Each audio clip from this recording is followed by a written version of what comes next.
East Asia. We will mostly be talking about China during this chapter, but we will touch upon Korea and Vietnam very quickly. China. Okay, right after World War II.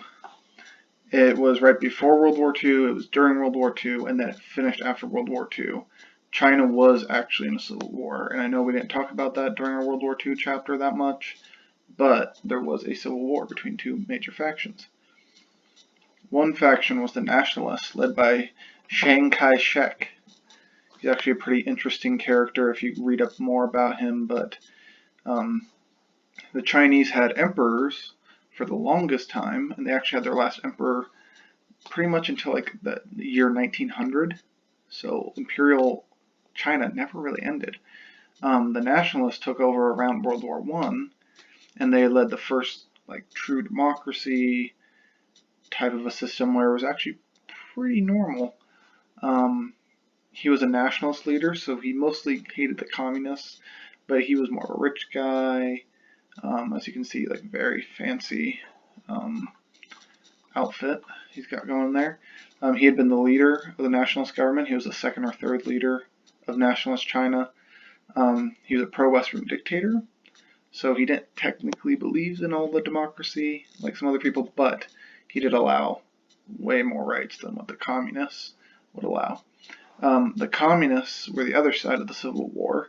It was led by Mao Zedong, and he led the Communist Revolution before, during, and after World War II, and he actually kept his movement alive on the Long March. During World War II, the Chinese communists were actually usually based in northeastern China, and that's also where the Japanese invaded from. So they actually, before the end of World War II, they retreated all the way from eastern China to western China. It's like 1,000-mile march. It's absolutely insane how the Chinese communists survived World War II. But then, after World War II ended, you got a communist victory, and this was a big problem for the United States that we lost China right after the war. By 1949, only 4 years after the war was done, the Chinese communists convinced most of the peasants. Remember, China was a very poor country at the time. They're not nearly as powerful as they were today, but being a gigantic country, that does give them some power. They had socialism as part of communism, so many people thought it would be a great idea to become communists. The nationalists were mostly a capitalist society, so they believed in money and spending, but it also made them very corrupt. They're very unhelpful to poor people. They advanced no women's rights at all, where the communists actually had some better rights for women. They actually lost the Civil War, and then they fled to the island of Taiwan, where Chiang Kai-shek ruled as a dictator until he died in the 1970s. So you can actually see China, big country, and you got this fairly large island of Taiwan.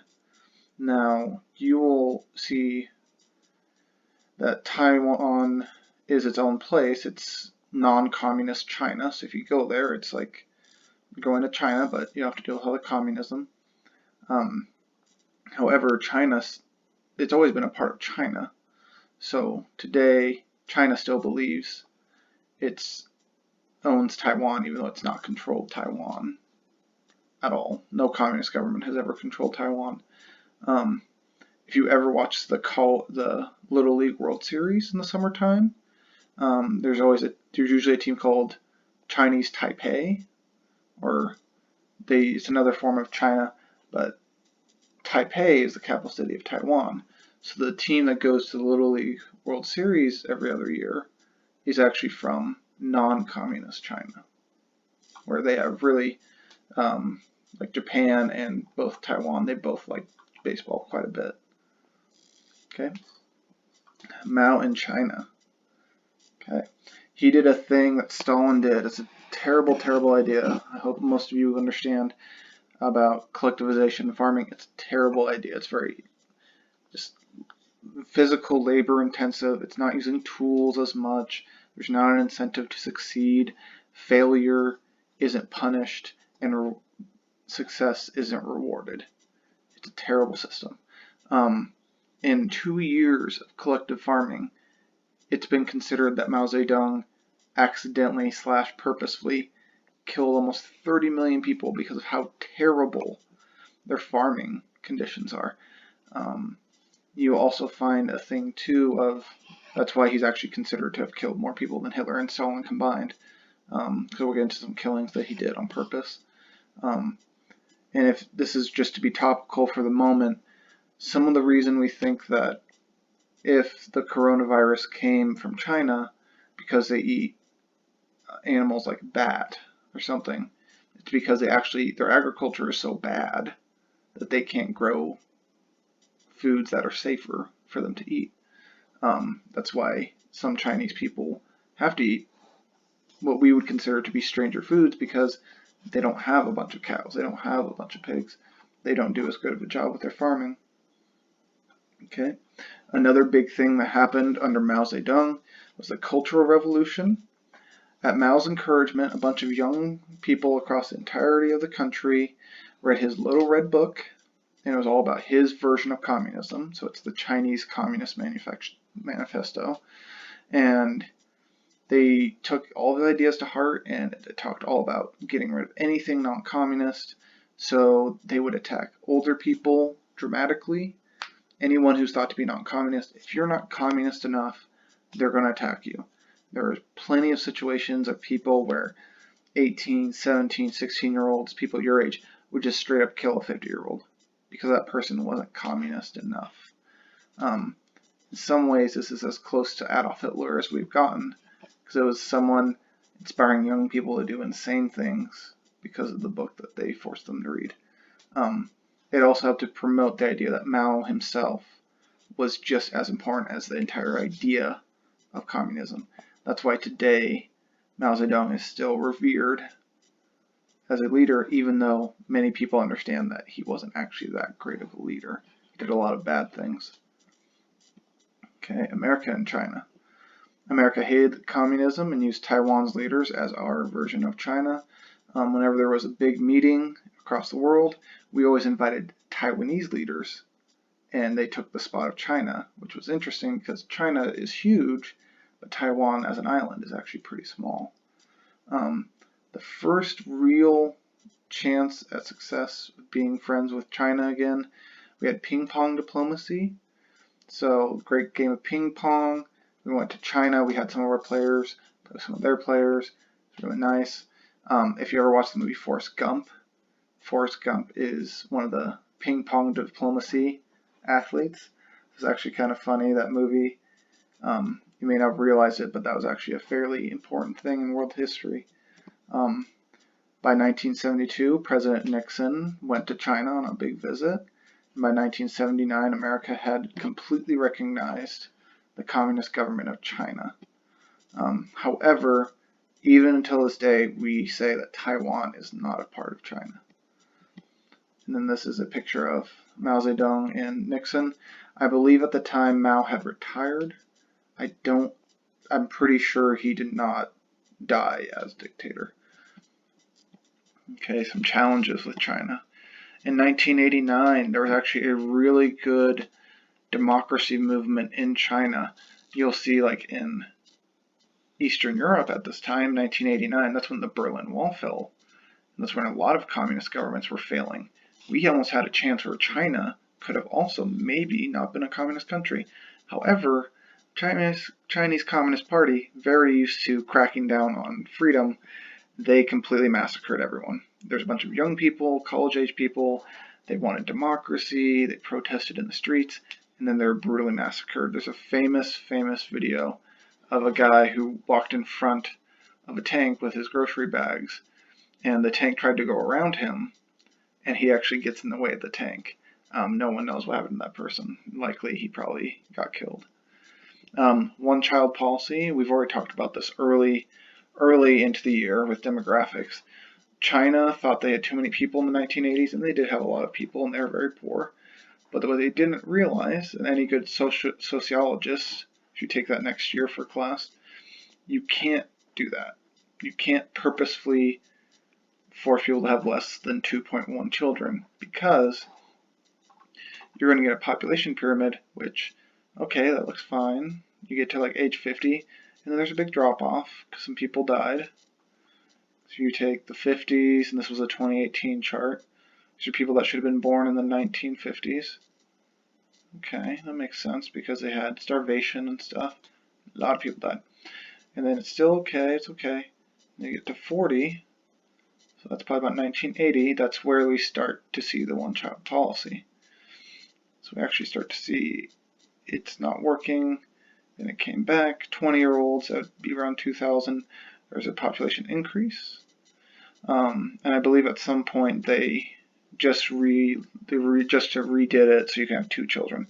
But the biggest problem we're having right now is all this dark blue means that there's extra men. There's a lot of extra men.